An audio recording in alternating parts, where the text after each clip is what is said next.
You trusted him before you ever saw his face. You would have knelt in the dust just to hear his voice once.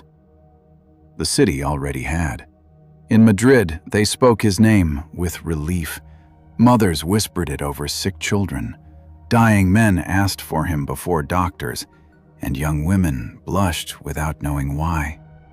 Father Ambrosio, the holy man who had never sinned, the priest who had never even seen a woman, the man so pure people stopped confessing to God and started confessing to him. And this is where the story truly begins. Not with a crime, not with a demon, but with admiration. Because the most dangerous moment in a human life is not when they are tempted. It is when they are believed to be incapable of temptation. You must understand this before we go further. Evil rarely walks into a city wearing horns. It walks in wearing certainty, and certainty is intoxicating. The crowds filled the cathedral hours before his sermon. Candles burned down to wax pools on stone. Merchants closed their shops just to stand at the doors. And when he finally appeared, the silence did not feel respectful. It felt hungry. He was young, too young. That was the first mistake no one noticed. Holiness is supposed to come with wrinkles, with exhaustion, with the long memory of regret. But Ambrosio had none of that. His face was untouched by life. No past, no scandal, no hesitation. He spoke, and people cried. Not because of what he said, but because they wanted him to be real. A perfect man is not admired. A perfect man is needed. And once a society needs someone to be pure, it will help destroy him. This is not a story about a corrupt church. It is a story about a human being placed so high above other humans that the ground disappeared beneath his feet. And when a man no longer feels the ground, he no longer feels the fall coming. Remember that. Because before Ambrosio met the devil, before the nightmares, before the locked doors and the whispered prayers at night, he was loved. Completely, blindly. And love, when mixed with worship, becomes permission. No one knew where Ambrosio came from. That was considered a virtue. Origin is a dangerous thing for a holy figure. A childhood means mistakes. Parents mean arguments. A youth means desire. But Ambrosio seemed to arrive in the monastery fully formed, as if he had stepped out of a painting already framed. He entered the Capuchin monastery as a child and never left it, not once. The outside world existed to him only as rumor. Markets, laughter, music, perfume, the heat of crowded streets, the accidental touch of another hand in passing. These were not temptations to him, because they were not even real. He did not resist the world. He simply never met it. And people misunderstood that. They called it strength. It was not strength. It was absence. A man cannot conquer a battlefield he has never walked onto. But the city did not want a man who struggled. They wanted a symbol. The monks helped build it. Every sermon he gave was repeated, copied, exaggerated. Stories appeared that he fasted longer than others, prayed through the night without sleep, felt no anger, no pride, no desire. Each rumor removed another piece of his humanity. And Ambrosio listened to them. That is important. At first, he denied their praise. Then he tolerated it. Then he began to measure himself against it. When people treat you like a saint long enough, you stop asking whether you are one. You start asking whether you are allowed to be anything else. Inside his cell, he lived a life of perfect routine. Prayer, study, silence. The same stone walls every morning, the same candle every night. Routine is comforting for the humble, but for the admired, routine becomes isolation. There was no equal inside those walls. No friend who spoke casually, no one who mocked him, no one who reminded him he was ordinary. He heard only reverence. Reverence is a slow poison. It removes mirrors. Without mirrors, a person cannot see themselves change. And he was changing, though no one could see it yet, not even him. The novice called himself Rosario. His voice was soft, careful, almost grateful each time Ambrosio spoke to him, and that alone made him different. The other monks revered Ambrosio. The crowds adored him. The city depended on him. But Rosario listened, truly listened. He did not praise the sermons. He asked about the pauses between them. He noticed when Ambrosio sounded tired. He thanked him not for holiness, but for kindness. You might think this is harmless. It was not. For the first time in his life, Ambrosio was not being watched as a symbol. He was being observed as a person. Rosario stayed near him constantly, offering small services, carrying books, preparing his chamber, and speaking with a gentle concern that felt strangely comforting. Comfort is dangerous to someone who has only known reverence. Reverence keeps distance. Comfort closes it. And distance had always protected Ambrosio. The monastery had been a wall against the world, but Rosario became a door within the wall. They spoke at night after prayers, at first about scripture, then about doubt, then about fear. Rosario confessed weakness easily, describing temptations, anxieties, moments of uncertainty. Ambrosio responded as a teacher should, with guidance and discipline, yet something inside him shifted. People had always come to him for answers. Rosario came to him with trust.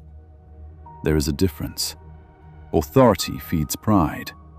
Trust feeds attachment. Soon Ambrosio began waiting for these conversations.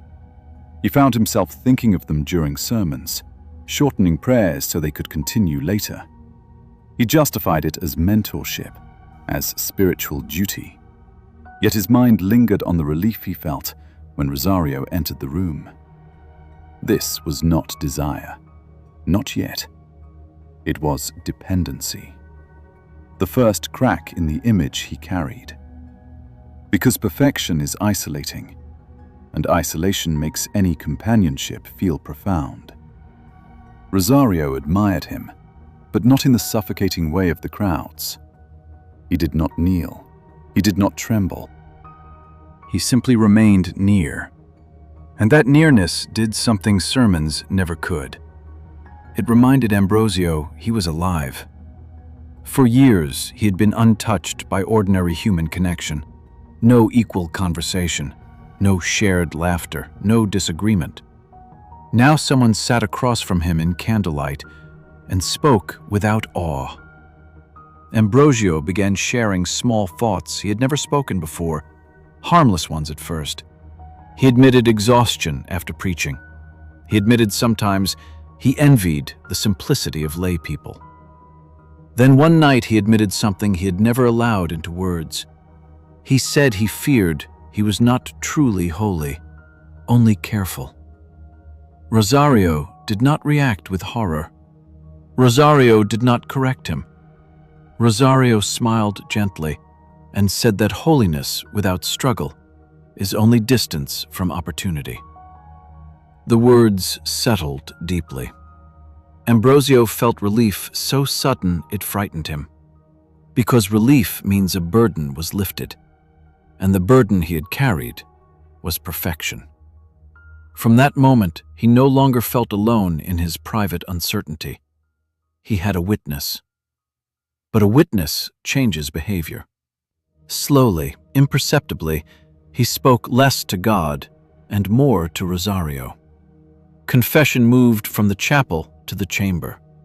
And when faith shifts from the unseen to the seen, devotion changes form. Ambrosio believed he was guiding a soul. In truth, he was opening his own. The first fall of a revered man is not into sin. It is into being understood. And Rosario understood him too well. It happened because of a painting. For years, a portrait had hung in Ambrosio's chamber, a serene image of the Virgin, untouched by earthly imperfection, her gaze lowered, her expression gentle yet unreachable. He had prayed before it every morning. The image represented purity, and purity had always been distant enough to feel safe. But Rosario noticed something he did not. One evening he asked why Ambrosio never looked directly at the face. Ambrosio answered simply that reverence required humility. Rosario stepped closer to the painting and held the candle higher. The shadows shifted. The face changed. Not the features, not the colors, but the presence. For the first time, Ambrosio truly saw it, not as a symbol, but as a face. Human, almost alive. The realization unsettled him. He could not explain why he felt heat in his chest, only that the image no longer felt abstract. Rosario watched him carefully and said quietly that beauty itself was part of creation, not its enemy. The words should have been obvious, yet to Ambrosio they felt forbidden. He had spent his entire life avoiding not only sin, but sensation. Now sensation appeared inside something he believed safe. That was the moment the wall inside his mind shifted. The danger was not the image. The danger was awareness. He began noticing details he had ignored his entire life. The softness of candlelight, the sound of breathing in silence, the physical presence of another person in the room. Reality became vivid, and vividness awakens hunger. He prayed longer that night, but his prayers stumbled.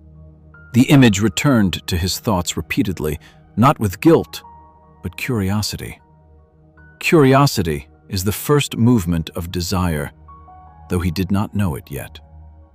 He told himself he was contemplating divine beauty, yet contemplation kept returning to feeling. He grew restless. Restlessness is unfamiliar to someone raised in controlled ritual. The next evening he avoided the painting, but avoidance gives power to what is avoided. Rosario spoke calmly, reassuring him nothing he felt was sin unless he chose it to be. That sentence altered everything. Until now, Ambrosio's world had been simple. Temptation exists, holiness rejects it. Now a new idea appeared. Feeling itself might not be corruption. For a man who built his identity on never feeling, this was revolutionary. It did not free him, it destabilized him. Because once sensation is allowed, the mind begins imagining. And imagination requires no physical act. That night he dreamed for the first time in years. Not a nightmare, not a vision, but a vivid human dream. He woke shaken, heart racing, unable to pray. He knelt, but found silence instead of words.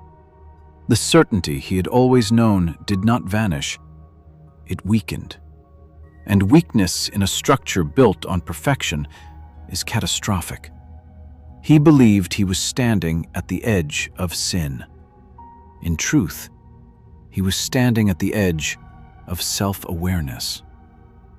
The saint the city loved had never known himself. Now he had seen a reflection, and once a person recognizes their own inner life, they cannot return to innocence. The fall had still not occurred, no law broken, no vow shattered. Yet something irreversible had begun. Because purity protected by ignorance is not purity. It is sleep. And Ambrosio had just awakened. After the dreams, silence inside the monastery no longer felt peaceful. It felt watchful. Ambrosio began to notice sound where none existed before. Footsteps in corridors, fabric moving behind doors, breathing in empty spaces. Nothing had changed in the building. Only his awareness had changed. The human mind, once turned inward, does not stop searching. He avoided Rosario for an entire day, claiming extended prayer. Yet prayer would not hold his thoughts. Each time he closed his eyes, images returned, not clear, not explicit, but persistent. Not sin. Worse. Possibility. Until this point, his life had been certainty. Every action prescribed, every response prepared, every moral choice already decided before it appeared. Now, choices existed. Choice introduces responsibility, and responsibility introduces fear. That evening, Rosario entered quietly and found him awake long after midnight. He did not ask what was wrong. He already knew. Instead, he spoke gently about struggle, about how even the devoted are tested, about how concealment often grows stronger than the temptation itself. And Ambrosio listened with relief so visible it betrayed him. Because relief is a confession without words. Rosario told him thoughts alone do not stain the soul, only the will does. The distinction was subtle, but powerful. For the first time, Ambrosio considered that what was happening inside him might not be immediate corruption. It might be human. The word itself frightened him. Human meant imperfect. Imperfect meant equal to others. Equal meant the sermons, the reverence, the worshipful eyes in the cathedral were based on an illusion. He asked Rosario if doubt itself was sin. Rosario answered no, but hiding doubt from oneself was. The conversation did not remove his fear. It redirected it. Now he feared not desire, but discovery. And that fear demanded secrecy. That night, he did something small, almost insignificant. He turned the portrait toward the wall before sleeping. A simple act. No vow broken, no one harmed. Yet the meaning was enormous. He was no longer confronting his struggle. He was managing it privately. Secrecy is the true beginning of moral collapse, not action. Because secrecy divides a person into two lives, the admired self and the hidden self. The next day he preached with more intensity than ever before. His words on purity were sharper, his condemnations firmer, his voice filled with urgency the crowd mistook for divine passion. They wept openly. They believed they were witnessing conviction. In truth, they were witnessing defense. The louder he spoke of holiness, the more he needed them to believe it. Public virtue became a shield against private uncertainty, and every cheer from the congregation strengthened the separation. He was now living in two worlds. The city saw a saint. The cell held a man afraid of his own thoughts. The dangerous part was not the thoughts. It was that no one could correct him anymore.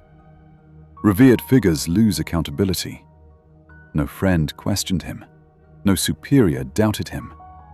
Even older monks deferred to his judgment. Authority isolates. Isolation protects mistakes. Rosario remained the only person who saw both sides, and Ambrosio began depending on that. Not spiritually, personally. The bond deepened, and with it came something more fragile than temptation. Trust mixed with secrecy. And once a secret is shared, control shifts. Ambrosio believed he was receiving comfort. He did not realize he was surrendering balance.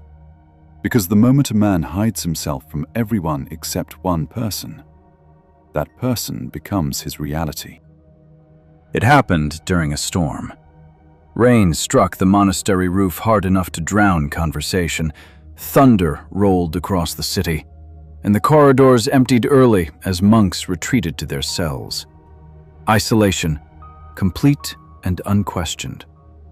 Rosario entered his chamber carrying a candle that flickered violently in the wind seeping through the shutters. Ambrosio had not slept for 2 nights. Exhaustion weakens certainty faster than temptation ever could. They spoke quietly at first, about sermons, about fatigue, about how he feared losing control of his mind during prayer. Rosario listened longer than usual, then said something different. He said Ambrosio did not fear sin. He feared himself. The words struck deeper than accusation. For the first time, Ambrosio admitted aloud he did not know who he was without the expectations placed upon him. The confession changed the air in the room. Rosario approached closer than ever before, close enough that the distance of reverence vanished entirely. He asked whether Ambrosio trusted him. The answer came immediately. Yes. And trust demands proof. Rosario's hands trembled slightly as he said he had deceived him, but not out of malice, out of necessity. Then he removed the hood. The candlelight revealed not the face of a young monk, but a woman, Matilda. The shock did not create outrage. It created stillness. Ambrosio did not shout. He did not call the others. He stared, because in that instant, his entire life divided into before and after. Every conversation replayed in his mind, every moment of comfort, every confession he had given believing he was speaking to a male novice, bound by the same vows. The boundary that had protected him was gone. Yet his first emotion was not anger. It was recognition. The connection he felt suddenly had explanation, and explanation is seductive. Matilda did not beg forgiveness. She said she came because she admired him beyond distance, because she wanted to know the man behind the sermons, because perfection from afar is cold, but proximity is real. Her honesty disarmed him more than deception could. He should have expelled her immediately. He knew that. Yet he hesitated. And hesitation is the true doorway to transformation. She spoke calmly, telling him the struggle within him was not corruption, but nature, not fall, but awakening. He resisted verbally, quoting doctrine, reciting vows, yet his voice lacked certainty. For years he had argued against hypothetical temptation. Now temptation spoke back. Not aggressively, not seductively, simply present. Reality has weight arguments cannot match. He realized his purity had never been tested, and untested virtue feels less like strength when confronted by living proof of another human being. The storm outside intensified, sealing the moment away from the world. No witnesses, no interruption, only awareness. Matilda promised she would leave if he ordered it. He did not order it. That silence mattered more than any action that followed. Because the fall of a revered man does not begin when he commits sin. It begins when he chooses not to end the situation that leads to it. In that quiet chamber, Ambrosio faced the first decision of his life not already decided by rules. And instead of choosing virtue, he chose delay. Delay is how conscience negotiates with desire. He told himself he would resolve it tomorrow. But tomorrow is where many moral collapses are stored. The saint remained standing that night, Yet the certainty that made him a saint did not.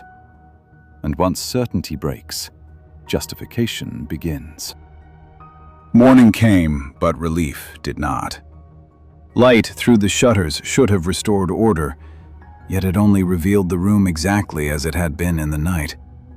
No dream, no distortion. Matilda still stood there, exhausted but calm, waiting for a command that never arrived. Ambrosio finally spoke, and his first instinct was not confession. It was reasoning. He told her she must leave for her own safety, that discovery would destroy them both, that his duty required separation. Every sentence sounded firm, yet none of them moved his feet toward the door. Because he was not arguing with her. He was arguing with himself. Inside his mind, two voices had formed. One repeated vows, scripture, years of discipline. The other whispered a simple question. If your virtue cannot survive reality, was it virtue or shelter? That question lingered. Matilda did not push. She spoke gently, almost compassionately, about how he had been denied normal life, how his holiness had been constructed by isolation rather than choice. She never told him to abandon faith. She told him he had never been allowed to know it freely. The distinction mattered. Because obedience feels sacred until a person realizes they never had alternatives. Ambrosio paced the chamber, reciting prayers not for forgiveness, but for clarity. Yet every prayer circled back to the same realization. He had never chosen purity. It had been chosen for him before memory. If holiness requires sacrifice, he suddenly wondered what he had actually sacrificed. He had never given up temptation. He had never even seen it. The identity he protected began to feel less like achievement and more like inheritance. That realization shook him more than desire.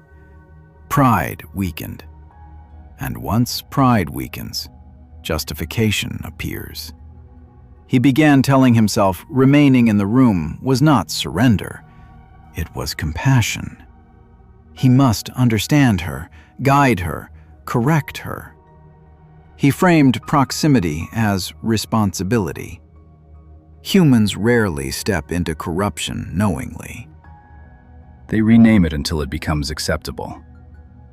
The day passed inside debate. Each hour he delayed sending her away made the next hour easier to justify. By evening, the tension had transformed. He no longer saw Matilda as a disruption.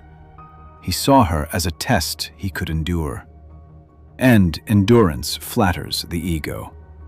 He believed staying proved strength, yet strength is proven by distance, not exposure.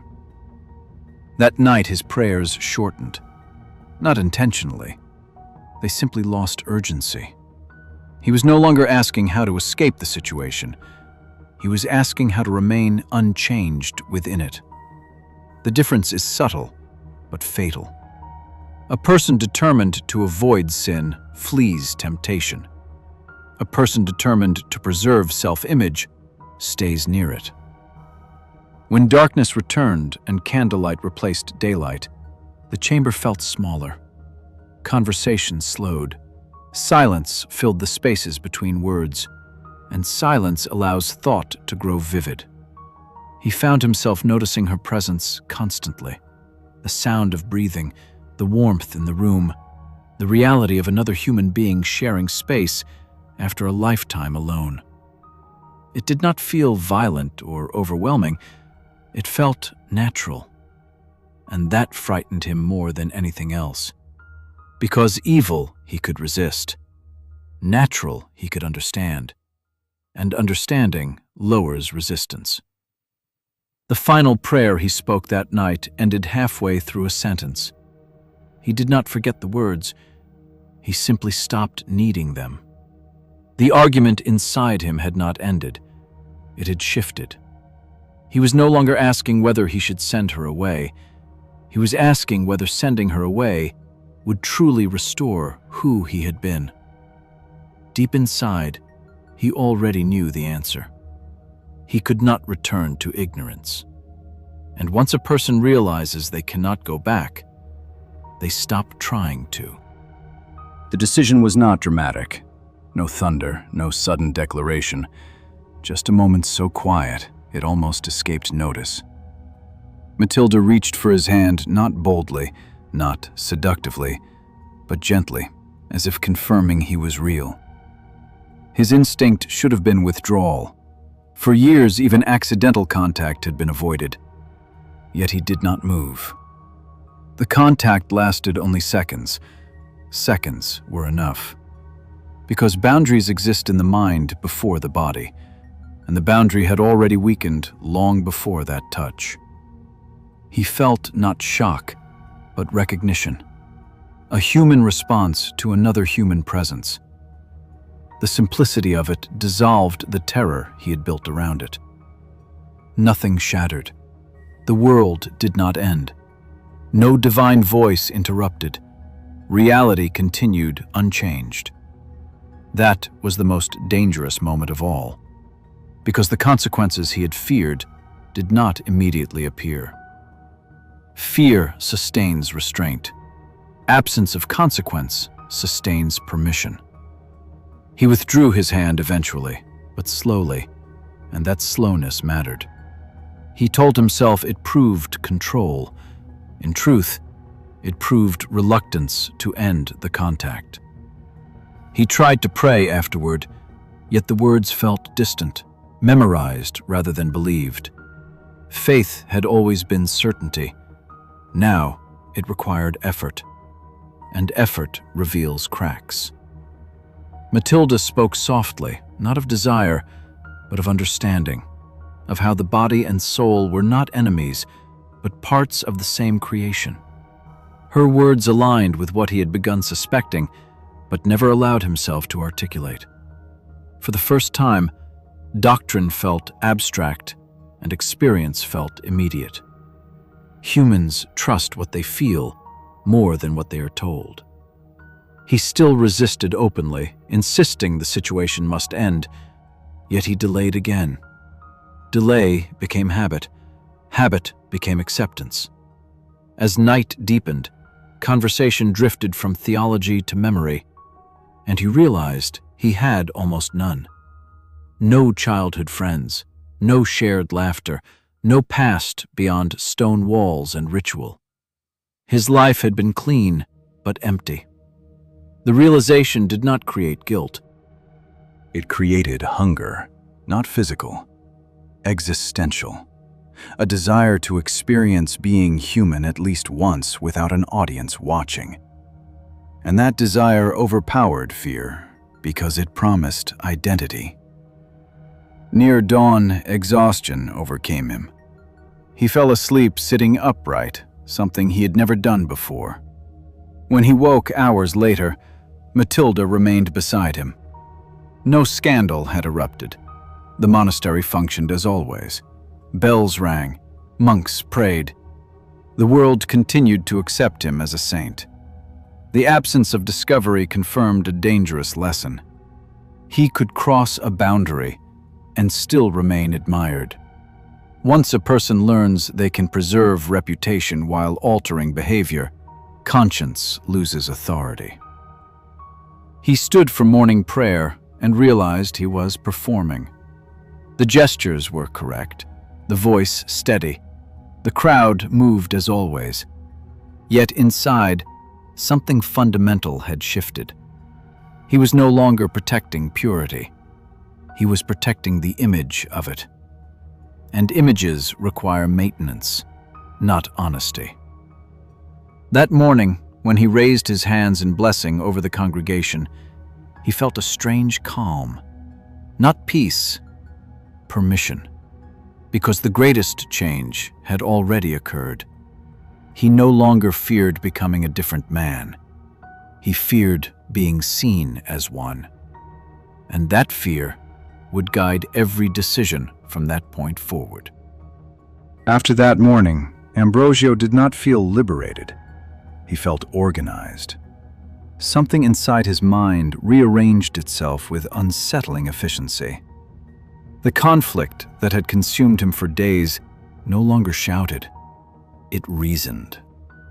He began separating his life into compartments. The chapel belonged to God. The city belonged to the crowd. The chamber belonged to himself. At first, this division comforted him. He convinced himself a man could serve perfectly in public while resolving private struggles alone. He told himself intention mattered more than action, that his sermons still guided others toward virtue even if his own heart was uncertain. This is how moral compromise survives, not through denial, but through structure. He was not abandoning holiness, he decided. He was preserving its usefulness. Matilda remained hidden within the monastery, and each day secrecy became easier. The first lie is terrifying. The second is practical. Soon he found himself thinking less about whether it was wrong and more about how to maintain it safely.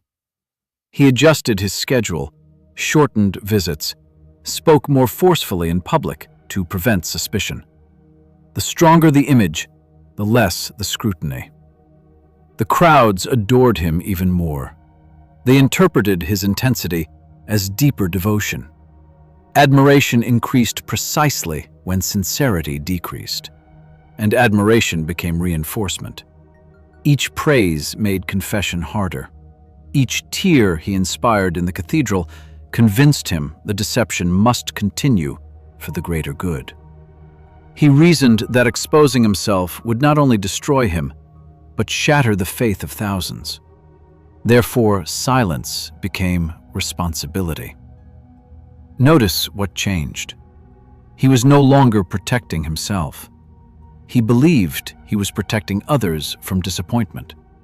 Justification replaced guilt. Once a person frames wrongdoing as necessary, conscience becomes negotiable. Matilda encouraged this gently, not commanding, not persuading aggressively, only reminding him that human nature cannot be erased by vows alone. Her presence normalized what once horrified him. Familiarity dulls alarm. Soon, the secrecy itself created intimacy stronger than affection. Shared risk binds faster than love. He began anticipating their meetings, not with panic, but relief. The monastery, once a sanctuary, now felt like a stage he had to cross each day to reach the only place he felt seen. And the role he played publicly grew easier, because roles provide safety. Inside the chamber, he was uncertain, conflicted, searching. Outside, he was unquestioned. Humans often prefer performance to authenticity when authenticity threatens identity. One evening, while hearing confessions from townspeople, a young woman spoke anxiously about impure thoughts she feared she could not control. He responded automatically, instructing restraint, warning of spiritual consequences, urging distance from temptation. His voice sounded confident, authoritative. Yet as he spoke, he recognized the distance between his words and his actions. For a brief moment, he almost stopped, almost confessed his own struggle. He did not. Instead, he intensified his guidance, urging her to avoid situations that provoked feeling. The irony did not escape him. He was advising a discipline he himself no longer practiced. Yet the crowd left comforted. Their peace depended on his certainty, and he chose to preserve that certainty at any cost. That was the final shift. He no longer measured his behavior against truth. He measured it against stability. A lie that maintains order began to feel safer than honesty that destroys it. From that point forward, he was not drifting. He was maintaining a system, and systems, once created, demand protection. Corruption rarely announces itself with a dramatic act. It begins with a small decision that prioritizes secrecy over compassion. The moment came unexpectedly. A young novice nearly discovered Matilda's presence in the restricted corridor near Ambrosio's chamber. The boy heard movement and approached the door with innocent curiosity. Ambrosio saw him through the narrow opening and felt something he had not felt before. Not fear of sin, fear of exposure. The distinction mattered. Instinct replaced reflection. He stepped forward quickly, his voice sharper than ever heard within the monastery, and ordered the novice away. The boy hesitated, confused by the severity. Confusion creates questions. Questions create risk. For a moment, Ambrosio considered explaining, redirecting gently, maintaining kindness. Instead, he threatened punishment for disobedience, invoking authority he had rarely used harshly. The novice retreated immediately, shaken. Silence returned to the corridor, but something irreversible had occurred. He had chosen intimidation over honesty. After the door closed, he stood motionless, realizing his decision had not been about protection of virtue, but protection of concealment. The boy had done nothing wrong, yet Ambrosio felt relief. Relief at another person's fear. That realization disturbed him briefly, but only briefly, because relief is persuasive. Soon he rationalized the moment as necessary discipline, convincing himself scandal would harm the entire monastery. The reasoning sounded logical, yet its effect was subtle and permanent. He had crossed a new boundary. Until now, his actions endangered only himself. Now they affected others. And conscience weakened further because the immediate crisis passed without consequence.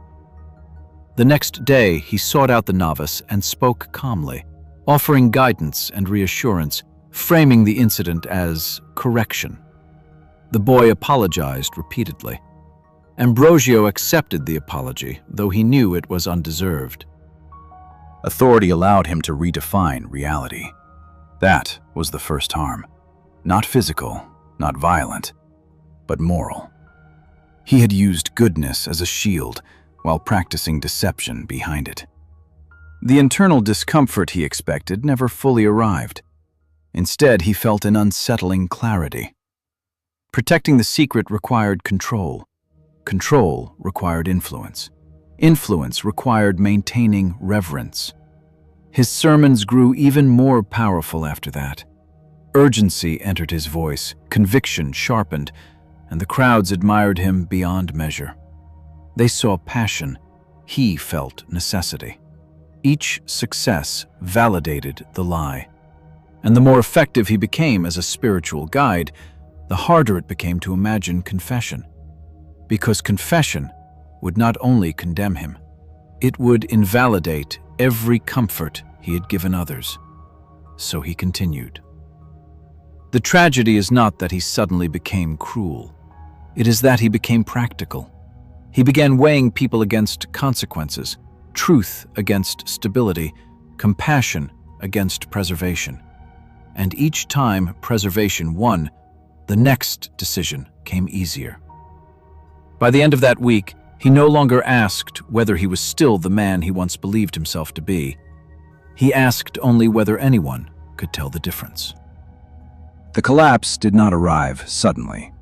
It accumulated. Each choice that protected the image weakened the man beneath it, and eventually there was more image than person left to sustain it. By now, Ambrosio no longer struggled daily.